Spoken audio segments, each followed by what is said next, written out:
भगदड़ हमारे देश की एक बहुत बड़ी समस्या, जिसमें आए दिन हमारे देश की जनता उनके सपने, उनके अपने बड़ी बेरहमी से कुचल दिए जाते हैं।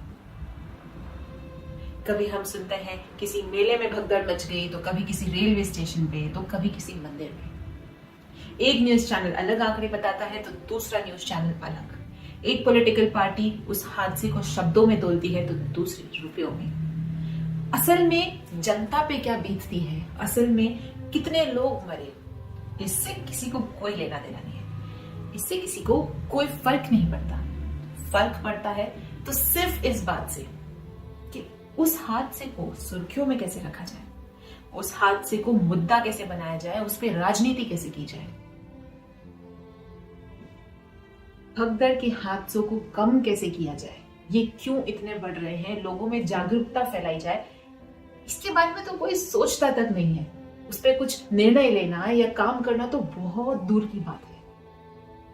ये है सच्चाई हमारे देश की, ये है सच्चाई भारत की। तो क्या है ये भगदड़? जब लोगों का एक बहुत बड़ा समूह, जिसे हम आम भाषा में भीड़ कहते हैं, जिसका हिस्सा आप भी है और जिसका हिस्सा मैं भी हूं, वो भीड़ जब एक जगह पर इकट्ठी होती है और बेकाबू होकर अनियंत्रित रूप से आगे बढ़ती है, तब मचती है भगदड़। इस भगदड़ में न जाने कितने ही लोग कुचले जाते हैं, कितने ही लोगों का दम घुट जाता है और कितने ही लोग मारे जाते हैं। भगदड़ मचने के दो सबसे बड़े कारण हैं, एक असुविधा और दूसरा स्ट्रक्चरल फेलियर, जिसे हम कहते हैं संरचनात्मक विफलताएं। खराब बैरिकेड्स होना, एंट्री एग्जिट के लिए बेहद पतले छोटे रास्ते होना, ये सारी है स्ट्रक्चरल फेलियर्स। आज हमारे देश में हालात ये है कि लोग ज्यादा हैं और सुविधाएं कम है, डिमांड ज्यादा है, सप्लाई कम है। जैसे कि रेलवेज, हमारे देश में पहली बार रेलवे आई थी 1853 में, आज है 2025। इन 172 सालों में भारत ने, हमारे देश ने रेलवे में कितनी तरक्की की है, कितनी प्रोग्रेस की है, आइए देखते हैं। जब हमारा देश आजाद हुआ 1947, तो उस समय हमारे देश में रेलवे ट्रैक 65,217 किलोमीटर लंबा था और आज हमारे देश में रेलवे लाइन 65,000 से बढ़ के 1,35,207 किलोमीटर हो चुकी है। अगर परसेंट में देखा जाए तो रेलवे ट्रैक में हमारे देश में 160.3% इंक्रीज हुआ है। लेकिन इस रेलवे की सुविधा को यूज करने वाली पब्लिक, द पॉपुलेशन, हमारी देश की जनसंख्या, हमारे देश में 1947 में जनसंख्या थी 34 करोड़, लेकिन 2025 में हमारे देश की जनसंख्या है 150 करोड़, यानी कि 341% इंक्रीज। अब आप ही सोचिए और आप ही अंदाजा लगाइए कि हमारी सुविधाओं में तो इंक्रीज हुआ है, लेकिन 160%, और दूसरी तरफ उस सुविधा को यूज करने वाले लोग, पॉपुलेशन हमारी जो बड़ी है, वो है 341%। ये जो गैप है, ये फिल कैसे होगा? गवर्नमेंट के थ्रू, सर्विसेज प्रोवाइड करके, सुविधाएं बनाएगी सरकार, तभी हम ये यूज कर पाएंगे और तभी ये गैप फिल होगा। और या पॉपुलेशन कम करो। तो सोल्यूशन तो दो ही बचते हैं कि या तो आप देश की जनसंख्या को कम करो, जिसमें सालों लगेंगे। अगर आज हम कुछ डिसीजन लेते हैं तो 20, 30, 40 साल बाद उसके रिजल्ट देखने मिलेंगे, आज नहीं।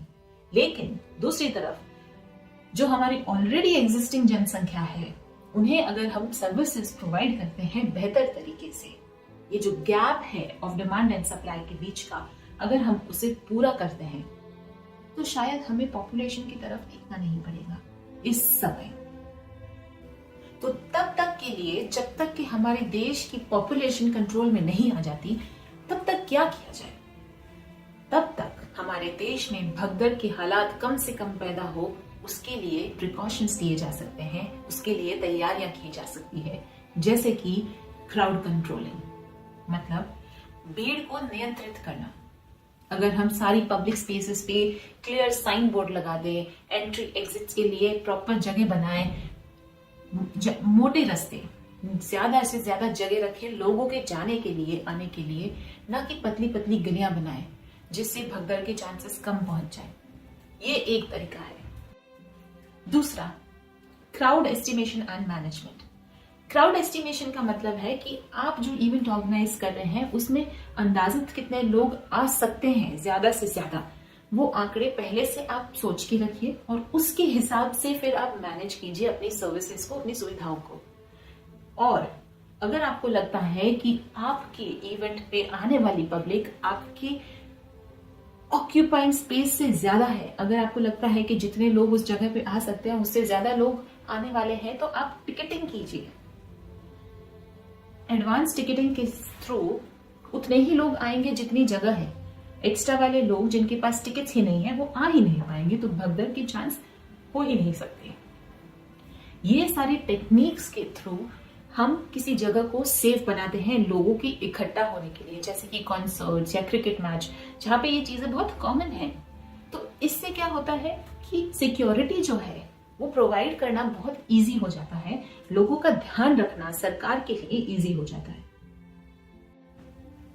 तीसरा तरीका है प्री रजिस्ट्रेशन। मतलब जैसे हम अगर किसी मूवी के लिए जाते हैं या कॉन्सर्ट में जाते हैं या क्रिकेट मैच में जाते हैं तो हम पहले से टिकट लेते हैं।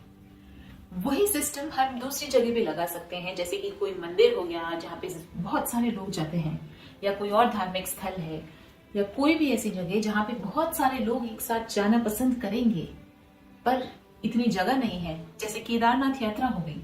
तो आप ऑनलाइन टिकट्स प्रोवाइड कीजिए कि अगर आपके पास ये है तो ही आप जाइए, वरना आप नहीं आइए क्योंकि एंट्री नहीं मिलेगी। अगर हमारा सिस्टम इतना कठोर बन जाता है, हमारा सिस्टम इतना ऑर्गेनाइज्ड बन जाता है, तो इस तरीके से भगदड़ के चांसेस बहुत कम हो जाते हैं, क्योंकि भीड़ इकट्ठा नहीं होगी, उतने ही लोग इकट्ठे होंगे जितने अलाउ किए जाएंगे। सेफ्टी मेजर्स लेना और इमरजेंसी के लिए रेडी रहना। कई बार हम देखते हैं कि कई पब्लिक प्लेसेस पे लोगों की सेफ्टी के लिए कोई व्यवस्थाएं नहीं की जाती है, कि अगर यहाँ पे आज कोई इश्यू होता है तो उसे हैंडल करने के लिए ना तो वहाँ पे पुलिस है, ना तो वहाँ पे इमरजेंसी सर्विसेज है, जैसे कि फायर एक्सटिंग्विशर हो गया या एम्बुलेंस हो गई, कोई भी अवेलेबल नहीं है। तो ये सारी चीजों का ध्यान हमें रखना होगा कि जहां पे भी हमें लगता है कि पब्लिक इकट्ठी होने वाली है तो हम सबसे पहले वहां लोगों की सिक्योरिटी और इमरजेंसी सर्विसेज को उपलब्ध कराएं। सिक्योरिटी वॉलंटियर्स और सर्विलेंस। लोगों की सेफ्टी के लिए कई बार बहुत सारे सिक्योरिटी वॉलंटियर्स रखे जाते हैं, ताकि ज्यादा आंकड़ों में जब लोग इकट्ठे होते हैं तो उन्हें ध्यान रखने वाले लोग भी ज्यादा चाहिए, इसलिए हमारे पास होते हैं सिक्योरिटी वॉलंटियर्स। इसके साथ सर्वेलेंस के लिए सीसीटीवी कैमरास, कि अगर कोई प्रॉब्लम होती है तो वो क्यों हुई, कहां से शुरू हुई, वो पता करने के लिए हमारे पास सिस्टम तो होनी चाहिए। आज भी हमारे देश में बहुत सारे बस स्टेशन, बहुत सारे रेलवे स्टेशन, बहुत सारी ऐसी जगह हैं, पब्लिक स्पेसेस, जहां पे सिक्योरिटी और सर्वेलेंस के नाम पे कोई सुविधा है ही नहीं। अगर किसी को कुछ हो जाता है तो कोई नहीं जानता कि वो कैसे हुआ, कब हुआ, क्यों हुआ, किसने किया। ये क्यों हो रहा है? ये इसीलिए हो रहा है क्योंकि हमारे पास सर्वेलेंस सिस्टम्स नहीं है, हमारे पास सिक्योरिटी वॉलंटियर्स की कमी है। सबसे इंपॉर्टेंट पॉइंट, टेक्नोलॉजी को इंटीग्रेट करना होगा। हम देख रहे हैं कि हर जगह टेक्नोलॉजिकल एडवांसमेंट्स हो रहे हैं, टेक्नोलॉजी आगे बढ़ रही है, तो उसे हम सिक्योरिटी के लिए भी यूज करें तो वो सबसे बेस्ट होगा। चाहे ड्रोन्स हो जाए या कोई सिक्योरिटी सिस्टम्स हो जाए, उन सब का यूज आपके ह्यूमन रिसोर्स के साथ साथ होना बहुत इंपॉर्टेंट है। टेक्नोलॉजी को इंटीग्रेट करना। आज हम देख रहे हैं हर जगह पर टेक्नोलॉजिकल एडवांसमेंट्स हो रहे हैं, एआई बढ़ रहा है। ये सब क्यों हो रहा है? ताकि हम उसका उपयोग कर सके हमारी लाइफ बेहतर करने में, लेकिन उसको हम आइसोलेशन में यूज नहीं कर सकते। ह्यूमन रिसोर्स के साथ साथ टेक्नोलॉजिकल एडवांसमेंट्स को इंटीग्रेट करना होगा। सिर्फ एक चीज दोनों में से अकेले कमजोर पड़ जाएगी। तो हम लोगों की सिक्योरिटी के लिए सबसे ज्यादा टेक्नोलॉजिकल सर्विलेंस ही काम आने वाली है, चाहे वो ड्रोन्स हो जाए या फिर सेंसर्स हो जाए या फिर सीसीटीवी हो जाए। हमें उन सब सिस्टम्स को लोगों के साथ, ह्यूमन रिसोर्स के साथ इंटीग्रेट करना होगा। For better results. आप खुद सोचिए जरा, हर साल हमारे देश में भगदड़ के ऐसे न जाने कितने हादसे होते हैं, कितने ही लोगों की जान जाती है, लेकिन फिर भी हमारे पास ऐसा कोई रिलायबल डेटा नहीं है, ऐसा कोई सोर्स नहीं है जो हमें ये बताए कि हर साल हमारे देश के कितने लोग भगदड़ के कारण मारे जाते हैं। कोई डेटा नहीं। तो जिस समस्या का हमारे पास डेटा ही नहीं है, उसे दूर कौन करेगा? इसलिए मेरी आप सब से, देश के हर एक नागरिक से सिर्फ एक ही रिक्वेस्ट है कि प्लीज अपना अपना ध्यान रख लीजिएगा। अगर आप कभी भी किसी ऐसी जगह पे जा रहे हैं जहां पे पब्लिक गैदरिंग हो रही है, लोग इकट्ठे हो रहे हैं, तो अपना और अपने परिवार का ध्यान रखें। सिर्फ इतना ही करना है। अगर हर इंसान सिर्फ अपना अपना ध्यान भी रख रहा है ना, तो भी काफी सेफ्टी बढ़ जाती है हमारी, क्योंकि और कोई तो रखने वाला मुझे नजर आ नहीं रहा। और अगर आ जाते हैं तो वेल एंड गुड, लेकिन नहीं भी आते हैं तो अफसोस नहीं होगा। कहीं पर भी आप हो और आपको लगता है कि भीड़ जमा हो रही है, तो दूर हो जाना बेहतर है। कहीं भी आपको लगता है कि हल्ला शल्ला हो रहा है, तो दूर हो जाइए। इसलिए ध्यान रखें, सतर्क रहें और सेफ रहें।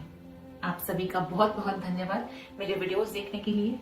अगर आपको ये वीडियो पसंद आई हो तो लाइक, शेयर, सब्सक्राइब कीजिएगा। Thank you. Stay connected to India connected.